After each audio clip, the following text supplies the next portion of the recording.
नमस्कार। देश के सबसे पसंदीदा डिबेट शो राष्ट्रवाद में स्वागत है आपका। मैं हूं आपके साथ अनंत त्यागी। महाराष्ट्र में सियासी घमासान थम नहीं रहा है। एक तरफ शिंदे कैंप में लगातार विधायक और मंत्री जुड़ते जा रहे हैं, तो दूसरी तरफ अब उद्धव ठाकरे की तरफ से लगातार कड़े फैसले लिए जा रहे हैं। नंबर गेम में पिछड़ने के बाद अब शिवसेना कानूनी लड़ाई लड़ने के मूड में आ गई। अब से थोड़ी देर पहले शिवसेना की तरफ से एक प्रेस कॉन्फ्रेंस की गई और शिवसेना के वकीलों ने अपना पक्ष रखते हुए बाकी विधायकों को अयोग्य करार देने का नोटिस जारी किया। सुनिए आप देवदत्त कामत क्या कह रहे हैं। The concept of two-third applies only if there is a merger. ये सिर्फ बोलने से कि हम लोग के पास 2/3 मेजॉरिटी है, इससे कोई फर्क नहीं पड़ता है डिस्क्वालिफिकेशन पे। जब तक आप अपनी जो एमएलएज है कोई और पार्टी में मर्ज नहीं कर सकते, that till that time disqualification applies. और इससे पहले आज शिवसेना के कार्यकर्ताओं ने मुंबई में बाइक रैली निकाल करके अपना शक्ति प्रदर्शन किया। तो युवाओं को संबोधित करते हुए आदित्य ठाकरे ने शिंदे गुट पर हमला बोला। इससे पहले आज एक बार फिर ट्वीट कर संजय राउत ने धमकी देते हुए शिंदे गुट से सवाल पूछा कि कब तक छुपे रहोगे गुवाहाटी में, कभी तो आओगे चौपाटी में। आदित्य ठाकरे ने कहा कि अच्छा हुआ पार्टी से कुछ गंदगी दूर हुई। सुनिए पहले आप आदित्य ठाकरे का ये बयान। मला आठवतं की बरोबर 20 मेला मुख्यमंत्री उद्धवसाहेब ठाकरेंनी शिंदे साहेबांना वर्षावर बोलवून घेतलेलं आणि त्यांना थेट विचारलेलं की तुम्हाला मुख्यमंत्री व्हायचंय का, ही घ्या चावी आणि तुम्ही आजपासून बना। तेव्हा नाटक केलं, रडगाणं सगळं तर सगळं झालं की असं होतंय तसं होतंय, इथून त्रास आहे तिथून त्रास आहे, ही फाईल उघडली आहे, इथून असं झालेलं आहे। पण हे सगळं झालं असलं तरी 20 जूनला जे व्हायचं होतं ते झालंच। आता आपल्यात किती राहिले मी खूप वेळा मागे बघून बघतो, पद असलेले आमदार कधी कधी कमी दिसत आहेत, जास्ती चॅनलवर दिसत आहेत, पण तिथे पण मला माहिती आहे तिथे जे गेलेले आहेत, पोतनी साहेब तुम्हाला पण माहिती आहे मला पण माहिती आहे, 15 ते 16 लोक हे आपल्या टचमध्ये आहेत आणि आपल्या सोबत आहेत, त्यांना फरफटून नेलेलं आहे असं मला सांगण्यात आलेलं।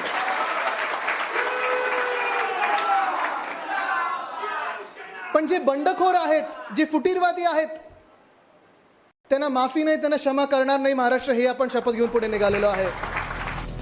दूसरी तरफ शिंदे गुट गुवाहाटी में मंथन कर रहा है।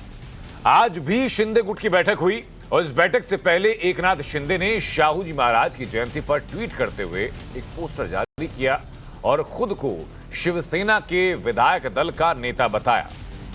खबर यह भी कि वडोदरा में शनिवार को फडणवीस और शिंदे की बैठक हुई थी। बैठक में क्या बात हुई, क्या नई सरकार बनाने को लेकर के मंथन हुआ, यह सवाल हालांकि अभी तक बना हुआ है। इसी बीच उद्धव ठाकरे को एक और झटका लगा। उद्धव ठाकरे के एक और मंत्री ने गुवाहाटी जाने का फैसला लिया। नाम है उदय सामंत, मंत्री हैं महाविकास आघाड़ी सरकार में। इससे पहले कल उदय सामंत शिवसेना भवन में हुई उद्धव ठाकरे की बैठक में शामिल हुए थे। शिंदे गुट में अब तक उद्धव सरकार के 9 मंत्री शामिल हो चुके हैं। महाराष्ट्र में शिंदे गुट के बागी विधायकों के घर पर शिवसैनिक तोड़फोड़ भी कर रहे हैं और अब शिंदे गुट भी सड़क पर उतर आया। आज पहले तानाजी के समर्थकों ने सड़कों पर गाड़ियों में तोड़फोड़ की। तस्वीरें जरा देखिए आप। तो थाने में शिंदे समर्थकों ने उद्धव ठाकरे के पोस्टर पर कालिख पोत दी। इन तमाम चीजों के बीच में केंद्रीय गृह मंत्रालय ने बागी विधायकों के परिवार को सुरक्षा देने का फैसला किया है। केंद्र सरकार ने Y+ कैटेगरी की सुरक्षा बागी विधायकों को दे दी। इसके बाद बागी विधायकों के घर पर CRPF तैनात कर दी गई। इसी बीच महाराष्ट्र के राज्यपाल भगत सिंह कोश्यारी ने बड़ा फैसला लेते हुए मुंबई पुलिस कमिश्नर को बागी विधायकों की सुरक्षा करने का आदेश भी जारी कर दिया। तो शिंदे गुट के 16 विधायकों को डिप्टी स्पीकर ने नोटिस भी दे दिया और 2 दिन में जवाब देने के लिए कहा है। इसी बीच एकनाथ शिंदे ने इस नोटिस को गलत बताया। शिंदे ने कहा कि 7 दिन की जगह 2 दिन का नोटिस जानबूझकर दिया गया है। शिंदे गुट अब इस नोटिस के खिलाफ सुप्रीम कोर्ट में सोमवार को याचिका दाखिल करने की बात कर रहा है और सोमवार को ही इस नोटिस के मुताबिक या तो विधायकों को जवाब देना है या फिर विधानसभा के फ्लोर पर पेश होना है। इसी बीच बीजेपी का मंथन भी जारी है। आज देवेंद्र फडणवीस के घर पर बैठक हुई और खबर यह कि शुक्रवार और शनिवार की रात को अंधेरे में शिंदे और फडणवीस के बीच वडोदरा में यानी गुजरात में मुलाकात हुई थी। हालांकि उस मुलाकात में क्या हुआ, उस मुलाकात में दोनों के अलावा कौन कौन शामिल हुए थे, ये सवालों के जवाब तलाशने अभी बाकी हैं। लेकिन सवाल यह भी है कि शिंदे गुट आखिरकार क्यों गुवाहाटी में डटा हुआ है। सवाल यह भी है कि आखिरकार कब तक शिंदे गुट के बागी विधायक गुवाहाटी में रहेंगे और शिंदे गुट को इंतजार किस बात का है। ये तमाम सवाल हैं जिनकी चर्चा आज हम करेंगे। और ऐसे में राष्ट्रवाद में आज जो प्रमुख सवाल है, उन सवालों के आपके सामने रखते हैं। पहला सवाल, शिंदे वर्सेस उद्धव राजनीतिक रूप से किसमें कितना दम है। सवाल यह कि शिंदे के पास पूरे नंबर, तो फिर मुंबई आने में डर क्यों। सवाल यह कि फ्लोर टेस्ट से पहले सुप्रीम कोर्ट से क्या महाराष्ट्र की लड़ाई सुलझने जा रही है। और सवाल यह भी कि गवर्नर एक्शन में तो अब अगला कदम क्या होने जा रहा है। इन तमाम सवालों के जवाब तलाशेंगे। जो खास मेहमान हमारे साथ जुड़ रहे हैं उनका तारुफ कराते हैं। हर्षवर्धन त्रिपाठी हमारे साथ जुड़ चुके हैं, आप वरिष्ठ पत्रकार हैं। आलोक वत्स हमारे साथ हैं, राजनीतिक विश्लेषक हैं। रमनीश वत्स हमारे साथ होंगे, राजनीतिक विश्लेषक। कुछ ही वक्त में कांग्रेस की तरफ से अजय वर्मा भी हमारे साथ मौजूद रहेंगे। संजय द्विवेदी हमारे साथ हैं, नेता हैं शिवसेना से। अनिल साबले हमारे साथ हैं, नेता हैं एनसीपी से। और इसके साथ साथ हमारी सहयोगी शिवानी मिश्रा इस वक्त मुंबई में हैं और हमारे सहयोगी अमित कुमार इस वक्त गुवाहाटी में मौजूद हैं। बहुत बहुत स्वागत आप सभी लोगों का। सबसे पहले हर्षवर्धन त्रिपाठी जी, मैं आपसे जानना चाहूंगा कि पत्रकार की निगाह कैसे देख रही है इस पूरे प्रकरण को। एक तरफ दोनों कैंप, चाहे वो उधम कैंप हो चाहे वो शिंदे कैंप हो, दोनों कैंप अपनी अपनी प्रबुद्धता का नंबर के लिहाज से दावा कर रहे हैं। आदित्य ठाकरे कहते हैं कि भाई जो बागी विधायक हैं उनमें से कम 20 विधायक ऐसे हैं जो मेरे संपर्क में हैं। देखिए, मुझे लगता है कि अगर हम एकदम साफ साफ देखें कि घटनाक्रम कैसे चल रहा है, तो एक बात स्पष्ट है कि उद्धव ठाकरे और उनके हाथ में जो शिवसेना है वो बहुत कमजोर हो चुकी है, बहुत थक चुकी है।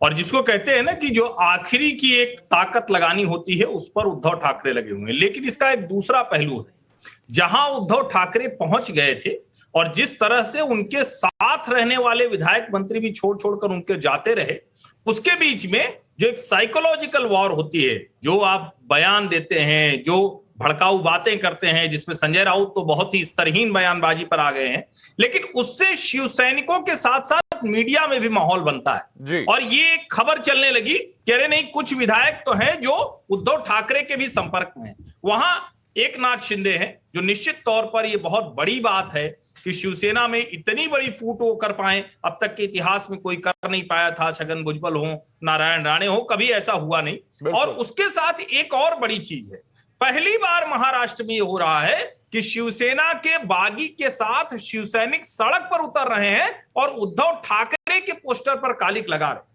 अब ये लड़ाई न्यायालय में जाएगी, लेकिन उसके पहले सड़क और नंबर्स की लड़ाई में एकनाथ शिंदे बहुत मजबूत दिख रहे हैं। बिल्कुल, मैं वापस आपके पास लौटूं और बाकी हमारे पास रुक करूं। इससे पहले हमारे सहयोगी तमाल साहब हमारे साथ जुड़ चुके हैं, गुवाहाटी में इस वक्त मौजूद हैं। तमाल, नंबर गेम की इस वक्त क्या तस्वीरें आपको वहां नजर आ रही हैं, क्या देख रहे हैं गुवाहाटी में आप?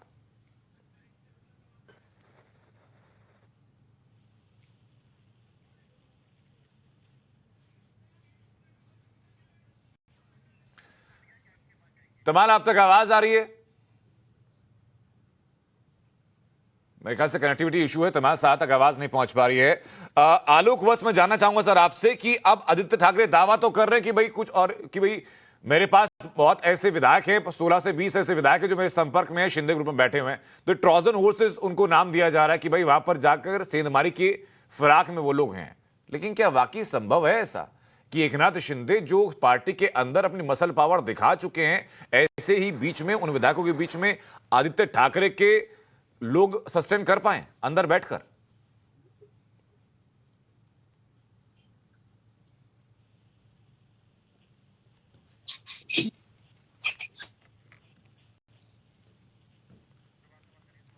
आलोक वत्स जी, आप तक आवाज आ रही है?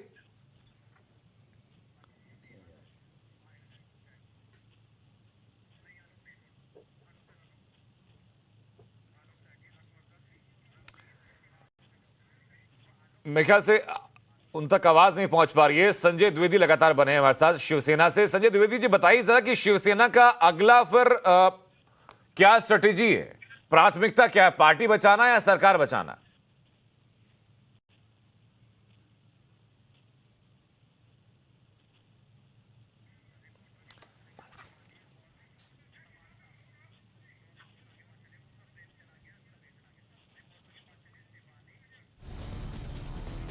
क्या कनेक्टिविटी इशू के चलते उन तक आवाज नहीं पहुंच पा रही है। हमारे सहयोगी शिवानी मिश्रा इस वक्त मुंबई में है और हमारे सहयोगी तबाल शाह इस वक्त गुवाहाटी में है।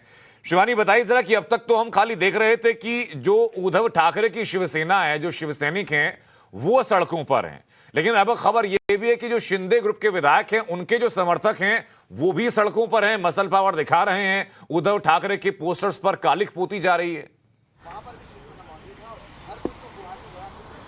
बिल्कुल, देखिए तस्वीरों के जरिए हमने देखा कि सुबह सुबह पहला वीडियो जो है, पोस्टर्स जो है इनफैक्ट एकनाथ शिंदे के देखने को मिलते हैं मुंबई में। वहीं एक पहला पोस्टर देखने को मिलता है थाने इलाके में, जो एकनाथ शिंदे को एरिया बिलोंग करता है, वहाँ पे उद्धव ठाकरे का पोस्टर देखने को मिलता है, जहाँ एक तरफ एकनाथ शिंदे के पुतले को जलाया गया, आज वो भी शिवसेना भवन के बिल्कुल सामने सामने समर्थकों के बीच में बाइक रैली निकाली गई। 4 पुतले लाए गए थे, जिसमें से पहला पुतला पुलिस ने बड़ी मुश्किल से जो है उस स्थिति से निकाला ताकि लॉ एंड ऑर्डर डिस्टर्ब ना हो, लेकिन दोबारा लोग जो है वो और 4 अन्य पुतले लेकर आते हैं। पहले पुतले को जला दिया जाता है, उसमें काली शिवानी इस बार में अपडेट लूंगी। इस बीच शरद पवार क्या कह रहे हैं, जरा सुन लेते हैं। काली पोती गई, सब सुन लो यार।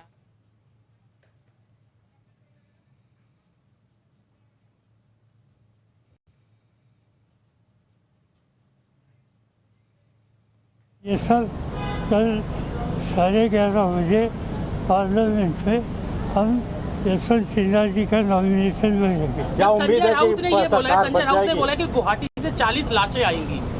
अभी उनका बयान है कि 40 लाशें गुवाहाटी से आएगी। संजय राउत ने ये बोला है, क्या आप मानते हैं कि ऐसा कहना सही है? मैंने सुना नहीं। उन्होंने कहा कि अपने बाप के नाम पे उठाएंगे, इस तरह की भाषा जो होगी।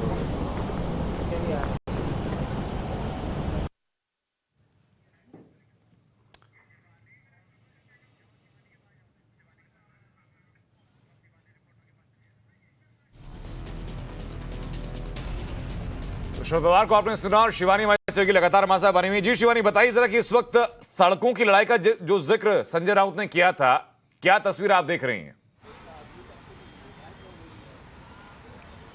देखिए, जो लड़ाई है वो रायगढ़ में शुरू हुई। रायगढ़ में सबसे पहले जो थे वो पुतले जलाए गए थे, कालिख पोती गई। सभी जो एमएलएज हैं जो कि मुंबई से अब हटके महाराष्ट्र के अलग अलग कोनों से हटकर एकनाथ शिंदे के खेमे में गुवाहाटी में मौजूद हैं, उनके ऑफिसेज को तोड़ा गया, उनके ऑफिसेज पे हमला किया गया, कालिख पोती गई, नाम तोड़े गए, जो उनके ऑफिस के बाहर बोर्ड्स लगाए गए थे उन्हें तोड़ा गया।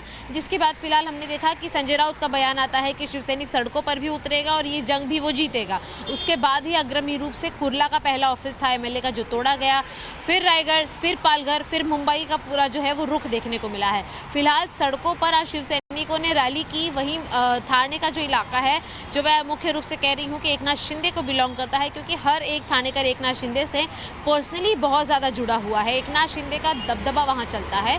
वहीं पर जो है जब उद्धव ठाकरे के समर्थक एकनाथ शिंदे के पोस्टर्स को काला कर रहे थे, उसे फाड़ रहे थे, उसके जवाब में अब एकनाथ शिंदे के समर्थक भी जो हैं वो सड़कों पर उतरे हैं, जो जवाब दे रहे हैं उसी भाषा में जिस तरह से ठाकरे परिवार के समर्थक सड़कों पर आए। इसीलिए स्याही जो है वो पोती गई थी लगातार पोस्टर्स के ऊपर। और अब कहा जा सकता है कि जो पोस्टर वो नेताओं में थी, अब वो समर्थकों में भी है। लेकिन बहुत बड़ी बात और नुकसान भी देखने को मिलेगा महाराष्ट्र की सड़कों पर ही, क्योंकि एक लगातार संजय राउत ये कह रहे हैं कि शिवसैनिकों को जगाया ना जाए, शिवसैनिक रस्तों पर आएंगे। तो शिवसेना स्टाइल जो है वो हमेशा से ऐसी रही है कि रिक्शाओं को जला दिया जाता है, गाड़ियों को आग लगा दी जाती है, बसों को तोड़ा फोड़ा जाता है। लेकिन जब सरकार खुद सत्ता में अभी भी है, देखिए सरकार गिरने की स्थिति में जरूर है लेकिन सत्ता में बनी हुई है, इसलिए लॉ एंड ऑर्डर डिस्टर्ब करने का काम शिवसैनिक नहीं कर सकते, वरना उसका ज्यादा बड़ा खामियाजा जो है वो उद्धव ठाकरे को भुगतना पड़ेगा। हालांकि उसी के मद्देनजर अभी भी साइलेंट प्रोटेस्ट ही किए जा रहे हैं, बाइक रैली ही महज की जा रही है, वेंडलाइजेशन जो है वो अभी इतने बड़े स्तर पर नहीं हो रहा है। लेकिन हाँ, अब शिंदे और ठाकरे दोनों के जो समर्थक हैं वो आमने सामने है। थाने से सबसे पहली तस्वीरें सामने आई हैं। देखना ही होगा कि जब थाने में ये चीजें हो चुकी हैं कि वो एक दूसरे से ही लड़ झगड़ रहे हैं, तो उसके बाद महाराष्ट्र के और किन किन कोनों से खेमे से जो लोग हैं वो बाहर आते हैं। क्योंकि मुंबई में महज 4 एमएलए हैं जो कि फिलहाल गुवाहाटी में पहुंचे हैं, लेकिन अन्य जो है वो महाराष्ट्र के भीतर कोनों से हैं, जहां पर उनके समर्थकों की संख्या बहुत ज्यादा है। जी, बिल्कुल शिवानी, तमाल साहब लगातार हमारे साथ बने हुए। तमाल, गुवाहाटी में क्या इक्वेशन आप देख रहे हैं?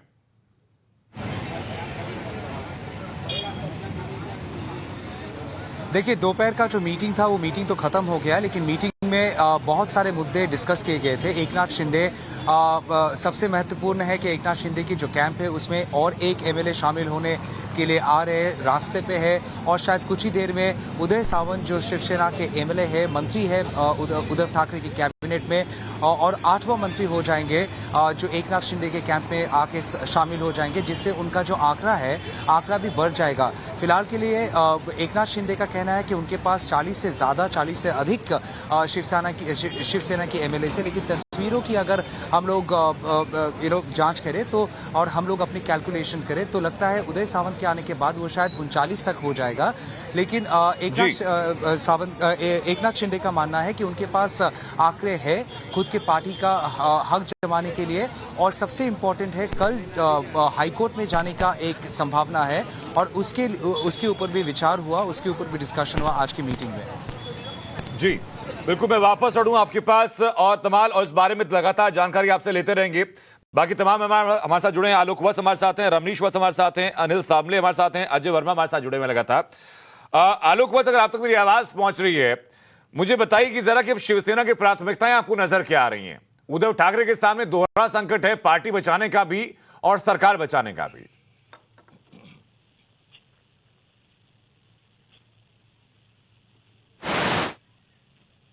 जितने भी तीर थे, लोकतांत्रिक और अलोकतांत्रिक सारे का इस्तेमाल करने के लिए तैयार हो गया है।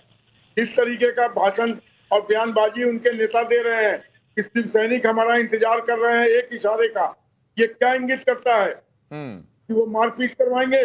उसके बाद जो ये कह रहे हैं कि अगर विधानसभा जाओगे तो चौपाटी से होकर जाना पड़ेगा, ये क्या किसको डराने की कवायद हो रही है? उसके बाद इन्होंने किस तरीके की बातें की है कि हम उनको यहाँ तक पहुंचने नहीं देंगे, ये अपने एरिया में नहीं घूम पाएंगे। अब इनके पास संख्या बल रह नहीं गया है। और उसके बाद आदित्य ठाकरे का इतना बचकाना बयान कि हमारे पास मेजोरिटी नहीं है, हम फिर भी सरकार में रहेंगे। तो क्या इंगित करता है? आप क्या बोल रहे हो? सोच के तो बोलो कि बोल क्या रहे हो। ये सारी चीजें ये इंगित करती हैं कि ये बाजी हार चुके हैं। अब लड़ाई जो महम की है कि ये सिर्फ सेना है किसकी, ये सिंबल जाएगा किसके पास। इसका एक ताजा उदाहरण है रामविलास पासवान जी की पार्टी का, कि चिराग पासवान अकेले रह गए और पारस पासवान सिंबल भी ले गए और सारे एमपी भी ले गए। तो कहीं ऐसा ना हो कि उद्धव ठाकरे के पास कुछ नहीं बच जाए, सिंबल भी चला जाए और लोग तो चले ही गए हैं जी। तो अब ये बहुत बड़ी लड़ाई है पार्टी बचाने की भी, और सरकार तो चली ही गई है। सरकार तो हमारे साथ अनिल सामले भी है सर, एनसीपी से। अनिल सामले, ये बात आप मानकर चल रहे हैं कि सरकार के ऊपर संकट है, और ऐसा संकट जिससे शायद पार ना पाया जा सके? बिल्कुल ऐसा होगा ही नहीं। इसका कारण ये है, ना पार्टी जाएगी, ना उनका शिवसेना का सिंबल जाएगा, क्योंकि अभी एक कैसा है, ये पूरा बीजेपी का नंबर गेम यही चल रहा है। आपने पहले भी देखा होगा, इन लोगों का छोड़ो और जोड़ो यही राजकारण है। अभी इसे 4 बजे कन्नड़ के एक राजपूत करके हमारा विधायक है, उन्होंने ओपन किया कि उनको 50 कोटी के ऑफर दी गई। सीधा गाड़ी, मतलब ये क्या सियासी खेल, मतलब भारतीय जनता पार्टी का जो राजकीय जो स्तर है। अनिल जी, बीजेपी तो साफ कह रही है कि हमारा कोई संबंध नहीं है इस पूरे प्रकरण से।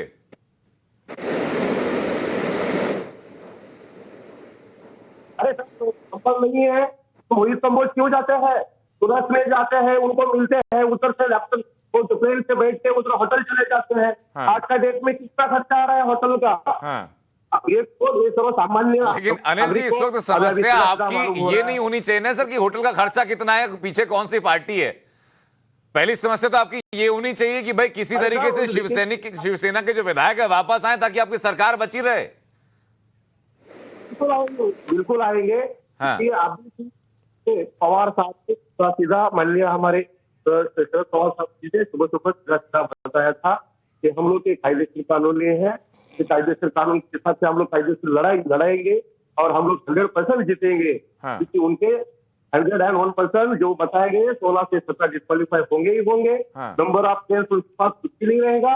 अभी ये भी आया था, न्यूज भी आया था जी, उन्होंने बताया है कि अभी हमारा 50 MLA हम लोग वापस शामिल करना चाहते हैं शिवसेना में, क्योंकि उनको मुख्यमंत्री पद चाहिए। लेकिन मुख्यमंत्री पद तो पहले ही ऑफर की थी और ये सारे सब वापस आ जाएंगे, उनका खेले सब। अजय वर्मा जी, ये बातें जो कही जा रही हैं, ये ख्याली पुलाव है या कांग्रेस इसमें मतलब सहमत नजर आती है? अनंत जी, देखिए, आपने देखा कि कांग्रेस के कोई विधायक नहीं और एनसीपी के कोई विधायक नहीं। शिवसेना के ये आपने सुना, एक तो ये है कि इस वक्त देश की सरकार की सह पर, मैं खुला बता रहा हूं आपको, क्योंकि जो परिस्थितियां देख रही हैं, गुजरात, फिर आसाम, और फिर उस पर भी कितना शर्मनाक और निंदनीय बयान। गुजरात में हजारों लोग बाढ़ से मर गए, पानी से मर गए, और वहां के मुख्यमंत्री इस लोकतंत्र में कहते हैं पर्यटक करने आए हैं, पिकनिक मनाने आए हैं। आसाम की बात कर रहे हैं। आसाम के मुख्यमंत्री कहते हैं, अपने यहाँ वो ले गए कि और भी लोग पर्यटन मनाने आए। अरे भाई, आपको सरकार गिरानी है, अच्छा, मुझे अजय जी एक बात बताइए, आपको रोकना मेरा मकसद नहीं है, लेकिन सिर्फ एक सवाल मेरे जहन में, मैं आप ही से सवाल ले रहा हूं। मुझे बताइए, सवाल आप एनसीपी से नहीं पूछेंगे कि जिनकी पार्टी के गृहमंत्री हैं, कि गृहमंत्री रहते हुए कैसे एकनाथ शिंदे के साथ 2 दर्जन से ज्यादा विधायक एक साथ डिनर के बहाने राज्य से बाहर निकल गए और सरकार को इल्म तक नहीं हुआ। और जब इल्म हुआ उसके बाद होता ऐसा था कि एक पार्टी में वो उद्धव ठाकरे के साथ होते थे, अगले घंटों में वो गुवाहाटी के लिए रवाना हो चुके होते थे। अनंत त्यागी जी, मैं यही तो बताने जा रहा हूं कि जब बाजार में खरीदार झोला लेके आ जाते हैं तो यहां पता चलता है कि जो चीज को किस तरह से, वो बिकने वाली चीज नहीं है, वो मिट्टी भी बिक जाती है। आप समझ लीजिए। आप ये देखिए कि सरकार कहती है हम पीछे नहीं है। Y+1 सिक्योरिटी किस लिए दी जा रही है?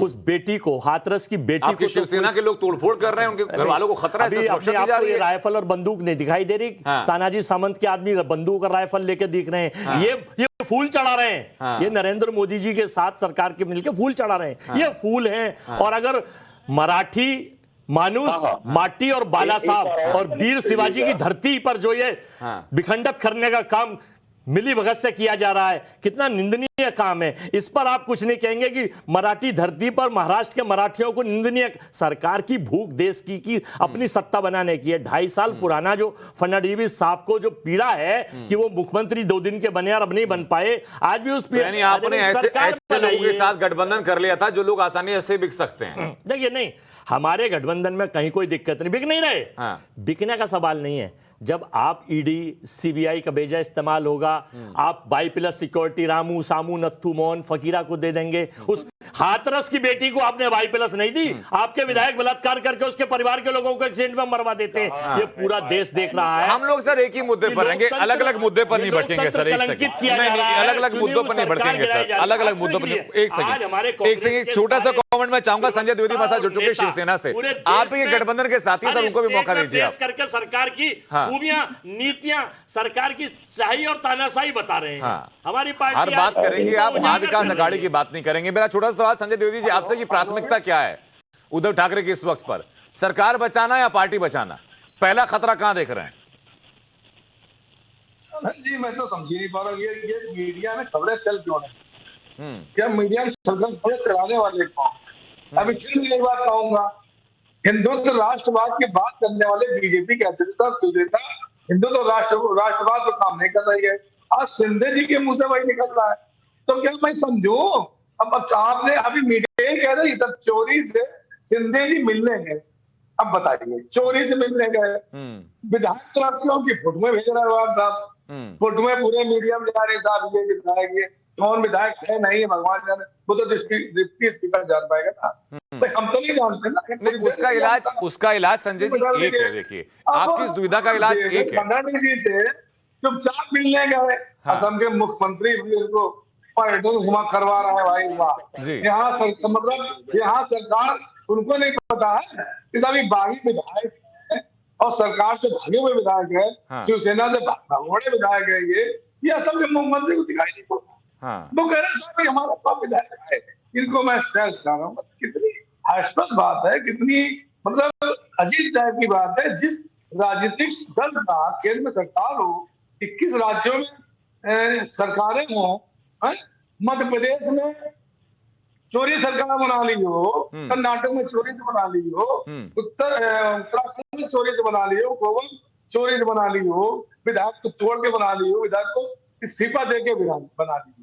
तो भाई जब आगे 50 विधायक हैं तो भी शिवसेना के हम मान ली हमारे पास 5 विधायक है भाई, तो 50 में इस्तीफा दिलवा देंगे, 50 विधायक इस्तीफा दिलवा देंगे, खत्म कर देंगे जनता। क्या क्या ये टेस्ट ना वो टेस्ट जो भाई अच्छा, मैं सीधा सीधा एक बात पूछ लेता हूं सर आपसे। जिन विधायकों की लिस्ट एकनाथ शिंदे ने जारी की है और एकनाथ शिंदे वक्त वक्त पर उनकी फोटो और वीडियो भी जारी कर रहे हैं, उन समय तमाम लोगों को आप पहचानते कि नहीं पहचानते कि भाई वहां भी जितने लोग सामने हैं इनमें हमारे भी 39 विधायक मंत्री हैं, 9 मंत्री भी आपके वहां पर हैं। नहीं, न महाराज जनता पहचानती, जनता पहचानता कौन है? डिप्टी स्पीकर जो उसमें स्पीकर का वो तो जब फ्लोर टेस्ट होगा सर तब चीजें सामने आ जाएंगी। लेकिन हर्षवर्धन त्रिपाठी जी मुझे बताइए जरा कि अब इसको ज्यादा आशावान होना कहा जाए शिवसेना की तरफ से, या हकीकत सामने देख करके अपनी आंखें बंद किया हुआ देखना चाहे कि एकनाथ शिंदे के साथ वाले विधायकों के नंबर, उनके नाम, उनके चेहरे सामने हैं। नहीं, यहाँ तो मेरी बात सुननी पड़ेगी। हाँ। तो क्या होटलों सरकारें चलेंगी क्या? अब असम में बना दी जाए क्या? नहीं सर, होगा फ्लोर टेस्ट ही। और सवाल यह भी है कि अगर एकनाथ शिंदे के पास नंबर है तो फ्लोर टेस्ट के लिए क्यों नहीं आ रहे हैं? इस सवाल पर भी मैं आऊंगा, लेकिन जो पहले मैंने सवाल आपसे पूछा था उसी का स्पष्टीकरण लेते हुए मैं जरा हर्षवर्धन जी के पास जा रहा हूं। मैं आ रहा हूं आपके पास संजय जी। हर्षवर्धन जी, धन्यवाद। मुझे लगता है कि अब तो और ज्यादा साफ हो गया कि शिवसेना, उद्धव ठाकरे, आदित्य ठाकरे और संजय राउत का हाल क्या हो गया। अभी तक उन्होंने मीडिया के जरिए खबर ये फैलाई कि देखिए 20 विधायक हैं जो हमारे संपर्क में। अभी तक वो ये कह रहे थे कि रास्ते पर शिवसैनिक उतरेंगे तो शिंदे के भी शिवसैनिक आ गए, क्योंकि कोई बाहर वालों से तो लड़ाई थी नहीं। बिल्कुल। और अभी जो संजय राउत का बयान आया कि 40 लोग आएंगे तो उनकी लाशें सीधे पोस्टमार्टम के लिए भेज देंगे, मुझे लगता है कि ये वो हताशा दिखा रहा है, ये बता रहा है कि संजय राउत और शिवसेना कैंप पूरी तरह से निराश और हताश हो गया है। और मुझे तो लगता है कि ये भड़काऊ बयान है, इस पर तो उनके खिलाफ कानूनी कार्रवाई होनी चाहिए। क्योंकि अभी तक तो बयान ये चल रहा था कि ठीक है हमारे संपर्क में लोग हैं जो आएंगे हम उनको रख लेंगे, फिर कहा कि नहीं हम किसी को छोड़ेंगे नहीं, कार्रवाई करेंगे। और अब अचानक इस तरह का बयान, राजनीति में इतना स्तरहीन बयान, इस तरह का बयान देकर, इस तरह की धमकियां देकर क्या करना चाह रहे हैं, किस तरफ महाराष्ट्र को ले जाना चाह रहे हैं? क्योंकि शिवसैनिक ही हैं जिन्होंने उन लोगों को चुना था जो अभी गुवाहाटी में है और कल को जिनको सदन में आकर विश्वास प्रस्ताव या अविश्वास प्रस्ताव पर मत देना है। जी अजय वर्मा जी, देश के जनता के टैक्स, कुछ मुखौटे और शेल कंपनी जैसे चेहरे किस तरह से समर्थन करते हैं सरकार का, पूरा देश देख रहा है। देश की इस जनता के टैक्स के पैसे से बाई+ सिक्योरिटी दी जा रही है सरकार गिराने वाले बागी विधायकों को। बाई+ सिक्योरिटी हमें जरूरत होगी, हमें नहीं मिलेगी, नंद जी आपको नहीं मिलेगी, और ये जो पत्रकार महोदय बैठे इन्हें भी नहीं मिलेगी अगर इन्हें जरूरत पड़ी बाई दी वे तो। लेकिन मैं ये हाल बता दूं कि ये किस तरह से विखंडित करा जा रहा है। महाराष्ट्र सरकार को, बाला साहब की धरती को, वीर शिवाजी की धरती को किस तरह से खंडित करा जा रहा है देश के नाम पर। और देखिए एकनाथ शिंदे ने किस अजय वर्मा जी एक सेकंड सर, मैं आपकी बात, मेरा सवाल आप ही से रहेगा। एक सेकंड एकनाथ शिंदे ने व्यवस्था जिनके पास है, पाकिस्तान, हिंदू, मुस्लिम, हिजाब, मंदिर, मस्जिद, कितना एक महाशक्ति हमारे साथ पीछे है, उसने पाकिस्तान, आपने डिकोड कर लिया महाशक्ति कौन सी है, कितना सबक सिखाया, आपने डिकोड कर लिया महाशक्ति कौन सी है, सिखाया पाकिस्तान। हाँ। शर्म करो, शर्म करो, शर्म करो। सत्ता के लालची लोग, जनता के पैसे से खिलवाड़ करने वाले लोग, और ये जो इतने दिनों होटल का बिल कौन दे रहा, पूछा आपने किसी से कभी किसके खाते में जुड़ेगा? अगर मैं और आप किसी होटल में चले जाएं, 5 स्टार में, जहाज में बैठ जाएं, तो इनकम टैक्स का नोटिस आ जाता है। इनके पास, किसी के पास इनकम टैक्स डिपार्टमेंट की आंखें नहीं खुल रही। चैलेंज कर रहा हूं, इन सबका पैसा कौन पीछे से दे रहा है? दे तो हिसाब दे। अच्छा ठीक है, आपने अपनी बातें कही। अब 2 बातें अजय जी, अब 2 बातें। एक सेकंड सर, भाषणबाजी नहीं ना, अब भाषणबाजी नहीं, लग रहा है कि आप तो धरने पर एकदम बैठ गए आके, ऐसे नहीं होगा ना सर, चर्चा करते हैं हम लोग। आपने पहली बात कहा कई सुरक्षा को लेकर के, तो सर मैं खुशकिस्मत इस बात को लेकर मानता हूं कि उत्तर प्रदेश में मैं रहता हूं और व्यवस्था यहां की तो मुझे बेहतर नजर आती, तो यहां तो मुझे सुरक्षा की जरूरत है नहीं। दूसरी बात, आप में उस राज्य में सुरक्षा की बात कही जा रही है जहां पर आप गठबंधन में हैं सरकार के, सरकार में है ना सर आप?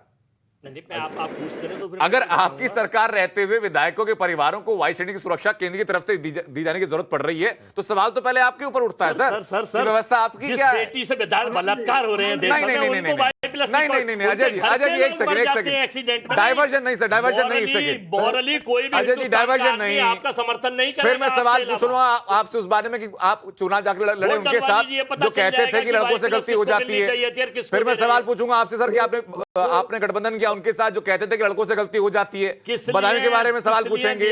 कैसे गायत्री प्रजापति को सुरक्षा दी गई थी उस पार्टी ने, समाजवादी पार्टी ने, आपने जाकर उसके साथ गठबंधन किया, तो कोई मतलब नहीं है ना उन चीजों का सर। जी सबको दिख रहा है कि क्या हाल हो रहा है, लोकतंत्र किस तरह से खंडित किया जाए। मैं वापस लौट रहा हूं सर, मैं वापस लौट रहा हूं, इस वक्त की अपडेट बीच में सामने आ रही है। एक सेकंड अजय जी, मैं लौट रहा हूं आपके पास। सामने हमारा विधायक उपचुनाव जीता है, उसके ऊपर हमला कर दिया। अजय वर्मा जी, मैं आपके पास वापस लौट रहा हूं सर। इसी बीच एक बड़ी खबर सामने है, बागी विधायकों को लेकर संजय राउत ने एक विवादित बयान दिया है।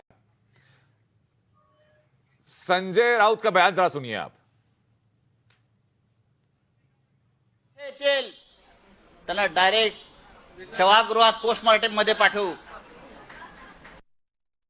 या 40 आमदारांच्या बॉड्या इथे येतील, त्याला डायरेक्ट सभागृहात पोस्टमॉर्टम मध्ये पाठवू।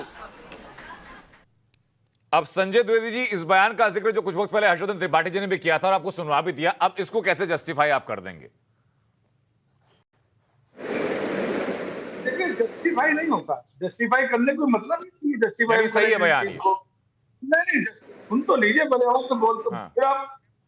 मैं कह रहा हूँ देखिए, आज जो स्थितियां पैदा हो रही हैं देश में या महाराष्ट्र में, भाई आप सरकार नहीं बना पाए। सरकारों को छोड़िए सर, सरकार बन रही है नहीं बन रही है ये बातें तो पीछे रह जाती हैं। जिस वक्त संजय राउत ये कह रहे हैं कि 40 विधायकों के शव वापस लौटेंगे महाराष्ट्र में और उनको सीधा पहुंचाएंगे पोस्टमार्टम के लिए। मुझे बात करने दीजिए, मैं जवाब पूछा जरूरी नहीं मैं उसी जवाब दूं, मैं और भी बातों में जवाब देता हूँ ना आपको। नहीं पहले मेरे सवाल का जवाब दे दीजिए आप।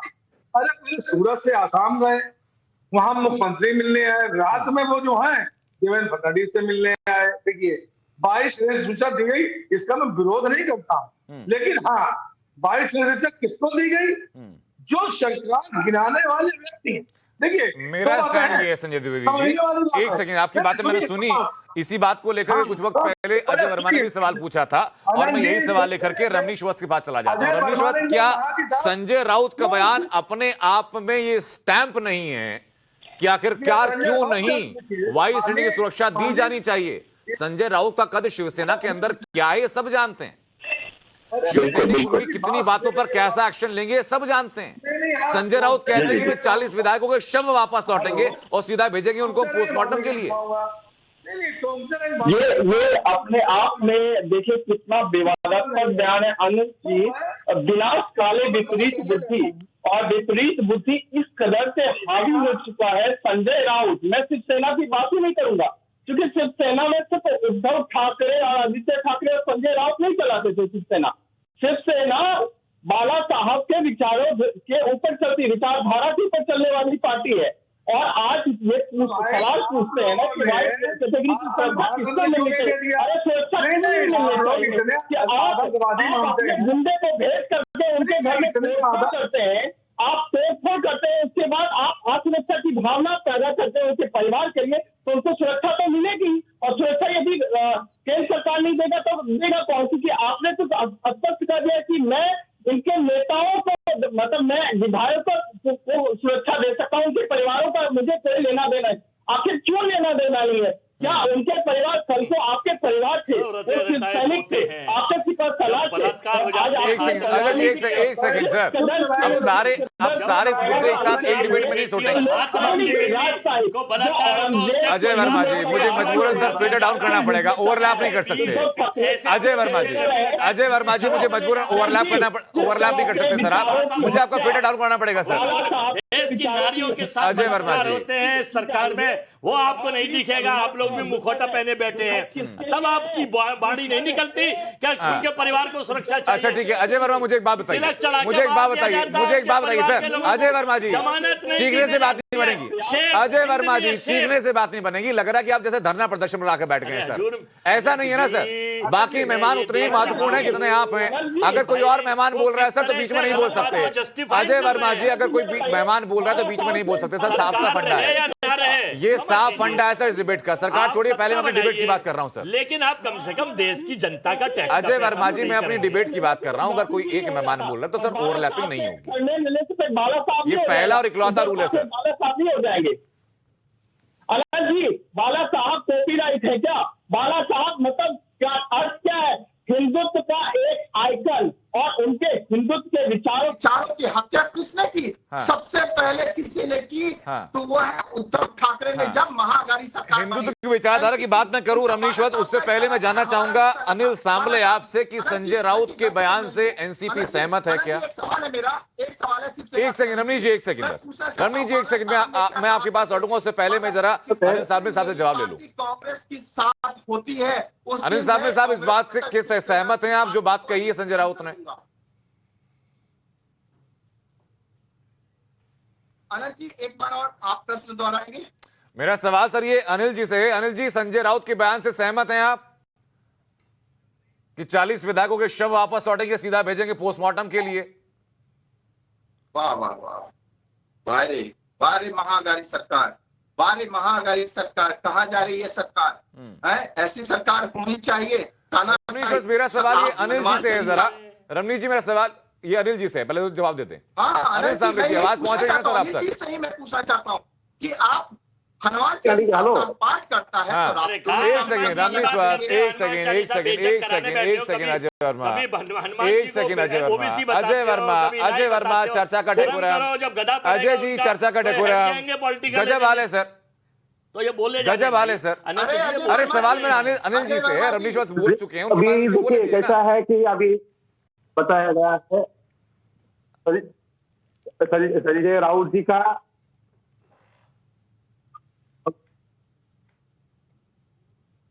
जी अनिल जी,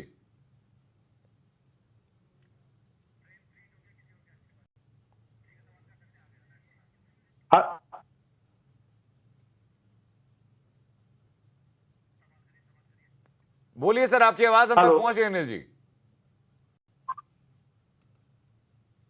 आवाज नहीं आ रही है? नहीं, आपकी आवाज हम तक आ रही है सर। मैं कोशिश करता हूं कि इस कनेक्शन को वापस फिक्स किया जाए, लेकिन मुझे बताइए जरा आलोकवश मुझे बताइए जरा कि राजनीति की परिपाटी, ये कौन सी परिपाटी खींची जा रही है? पहले कहते हैं कि कब तक रहोगे गुवाहाटी में, कविता होगी चौपाटी में। अब चौपाटी में आने की बात भी करते हैं और सीधा शव लाकर के पोस्टमार्टम हाउस भेजने की बात करते हैं। आलोकवश जी, एक सेकंड रमनीश जी, एक सेकंड एक एक करके बात करेंगे। रमनीश वश, एक सेकंड एक एक करके बात करेंगे सर। आलोक जी, बताया था आपने, मुझे कुछ सवाल बताया था। आलोकवत जी, आपने क्या प्रश्न किया है? सवाल मेरा संजय राउत के बयान को लेकर है सर, जो हम लोगों ने अभी सुनाया भी था और कुछ वक्त पहले हर्षवर्धन त्रिपाठी ने उसका जिक्र भी किया था। संजय राउत तो खुलेआम कह रहे हैं शिव सैनिकों के सामने बैठ करके कि यहां पर 40 शव आएंगे और उनको सीधा भेजेंगे पोस्टमार्टम के लिए।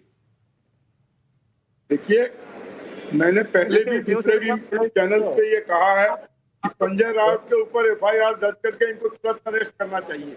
किस तरीके का बयान, ये शुरू से भड़काऊ बयान दे रहे हैं। शिव सैनिक हमारे इशारे का इंतजार कर रहे हैं। अगर वो चौपाटी जी,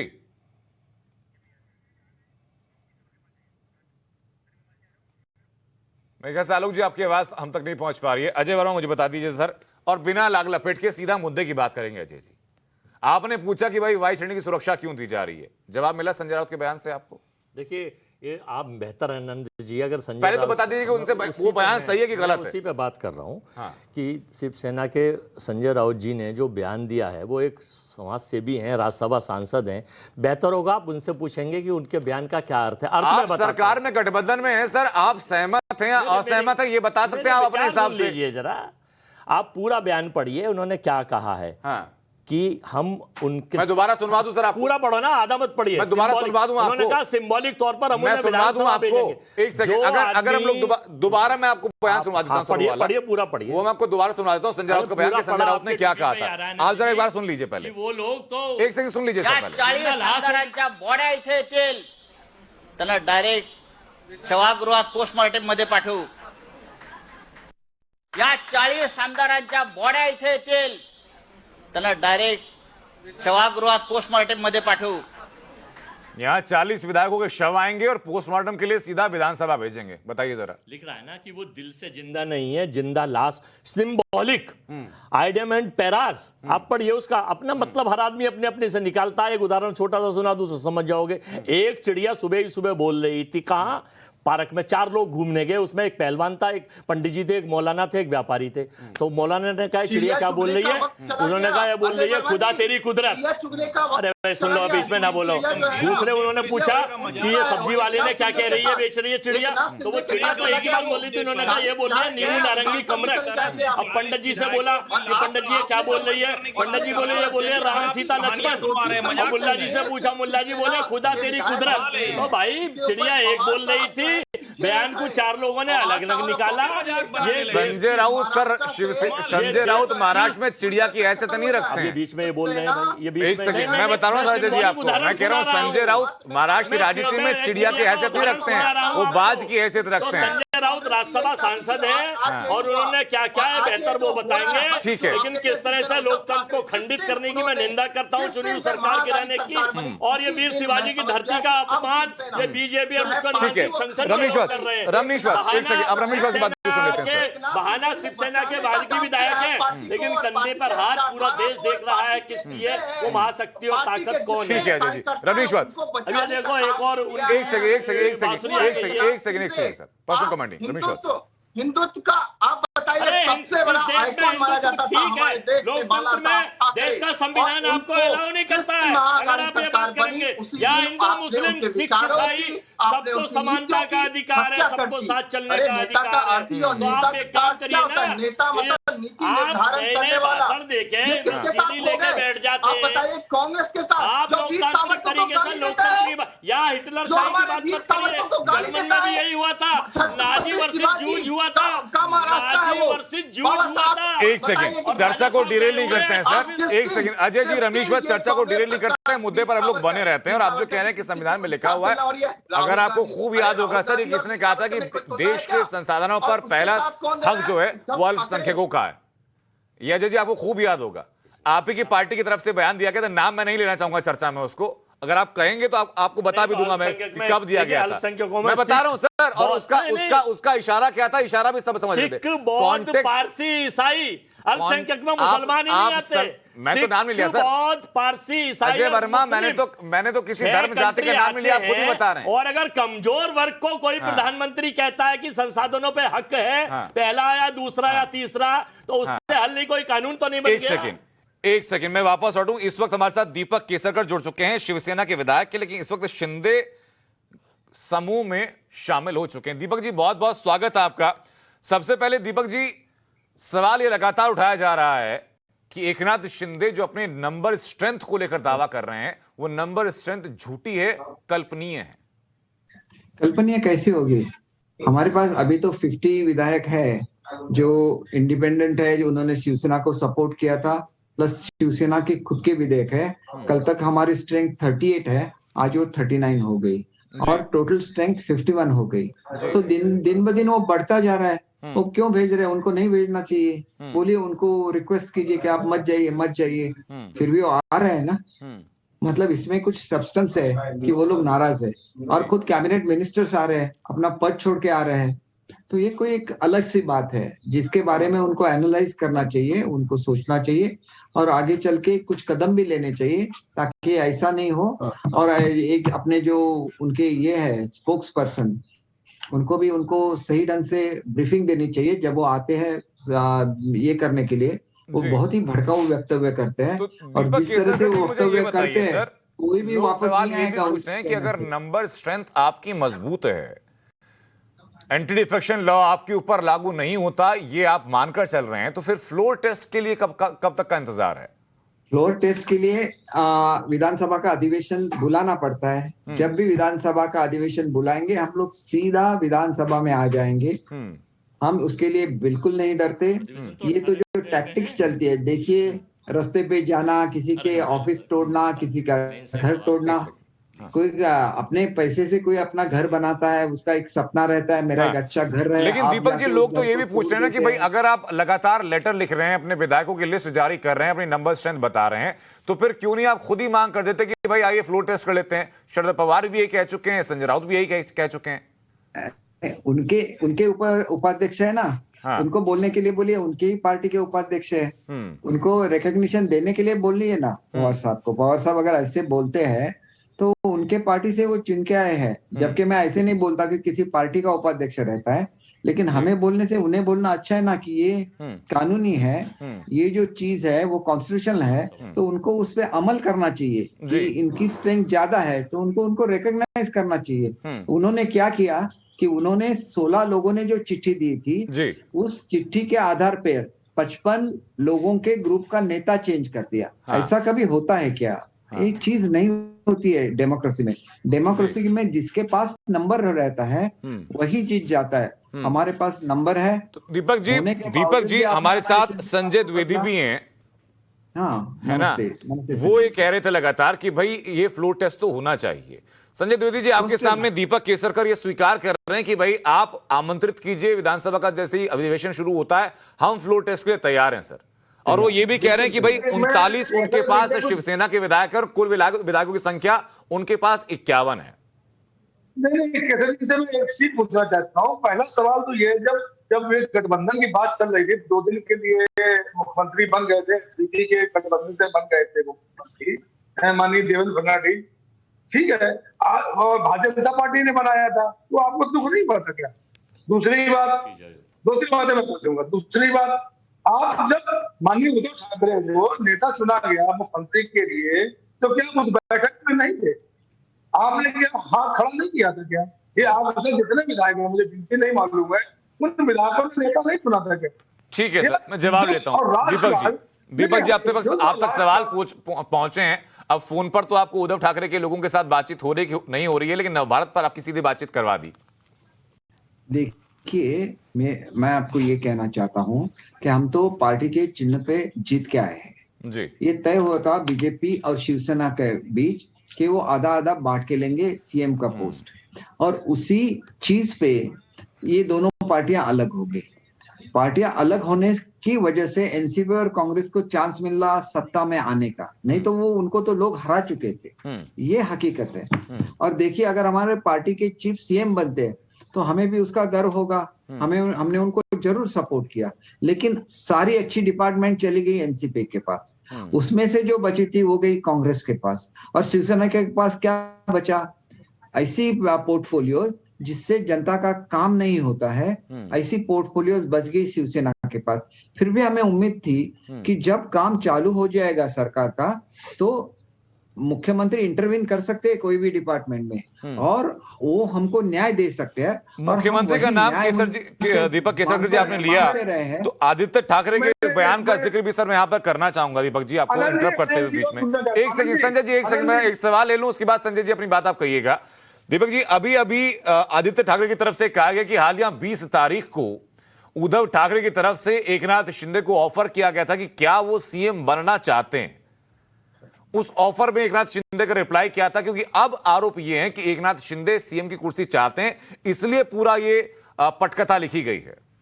मैं आपको एक चीज बोलूं, पहले भी जब ये बात चली थी शिवसेना को मुख्यमंत्री शिवसेना का करने की, तो शिंदे जी को ही मुख्यमंत्री बनाया जाना था। ये बात खुद सीएम साहब ने शिंदे साहब को बोली थी, और बाद में पवार साहब ने बोला कि अगर दूसरा कोई व्यक्ति होगा तो उसको बाकी की पार्टियां ये नहीं करेंगे, क्योंकि उसमें बहुत सारे सीनियर मेंबर है, तो आप हो जाइए। इसीलिए न चाहते हुए भी हमारे ऑनरेबल पक्ष प्रमुख सीएम बन गए। ये हकीकत है। बाला साहब अपने पूरे जिंदगी में कभी भी सीएम नहीं बने। और आप ऐसी चीजें क्यों बोलते हैं? अभी आप आदित्य ठाकरे जी का मुझे जो ये दिखाते हैं, उसमें बोला जा रहा था कि पार्टी की गंदगी निकल गई। क्या है पार्टी की गंदगी? हाँ। हम लोग उनके साथ थे, उनके वो कार आप में ही लोगों जब को मैं आया था उन्हीं उनके लोगों साथ। को गंदगी कह रहे हैं सर, जो कि उनकी निगाह में बागी हैं। एक छोटा सा कमेंट मैं चाहूंगा सर, संजय राउत के हालिया बयान के ऊपर संजय राउत ये कह रहे हैं कि 40 लाशें आएंगी यहां पर और उनको पोस्टमार्टम के लिए हम विधानसभा भेजेंगे। देखिए यही लैंग्वेज है, बहुत ही फाउल लैंग्वेज है। इस तरह का प्रवक्ता कोई भी किसी पार्टी को न दे जो पार्टी को लेके डूबे, इस टाइप के प्रवक्ता है। मैं तो इसी ऐसी भगवान से प्रार्थना करता हूं कि दूसरे किसी पार्टी को ऐसा प्रवक्ता भगवान ना दे। तो संजय राउत पार्टी को डुबोने के लिए हैं क्या, ये कह रहे हैं आप? बिल्कुल इस तरह का स्टेटमेंट करते हैं। ठीक है सर, छोटा सा रिएक्शन संजय द्विवेदी आपका। है क्या? मैं थोड़ा सा जी देखिए, आपने अपनी बड़ी अच्छी बात कही। मैं भी शिवसैनिक हूँ, 30-35 साल शिवसैनिक है। कभी बाला साहब ने ये नहीं कहा कि साहब आप जो है फायदे के लिए काम करें, अपने फायदे के लिए। आप समाज के लिए हम लोग काम करना। दूसरी बात, अभी एक बात आपने कही कि माननीय उद्धव ठाकरे मुख्यमंत्री नहीं बनना चाह रहे थे, उनको बनना पड़ा। क्या आपने मुझे कभी एक बार ये बात कही कि साहब आप इस लायक नहीं है कि आप मुख्यमंत्री कह सकते हो, या इस लायक नहीं है कि आप तक बनने लायक नहीं है? कभी आपने बात कही? ठीक है, ठीक है संजय द्विवेदी, मुझे अपने तमाम सवालों का जवाब मिला। चर्चा में दरअसल वक्त ना होने के चलते, बाध्यता के चलते चर्चा को मुझे विराम भी देना होगा। बहरहाल बहुत बहुत शुक्रिया दीपक जी आपका, संजय जी आपका, तमाम मेहमानों का जो हमारे साथ चर्चा का हिस्सा बने। एक ब्रेक का वक्त है। राष्ट्रवाद के बाद टाइम्स ऑफ भारत पर खबरें लगातार जारी रहने वाली हैं।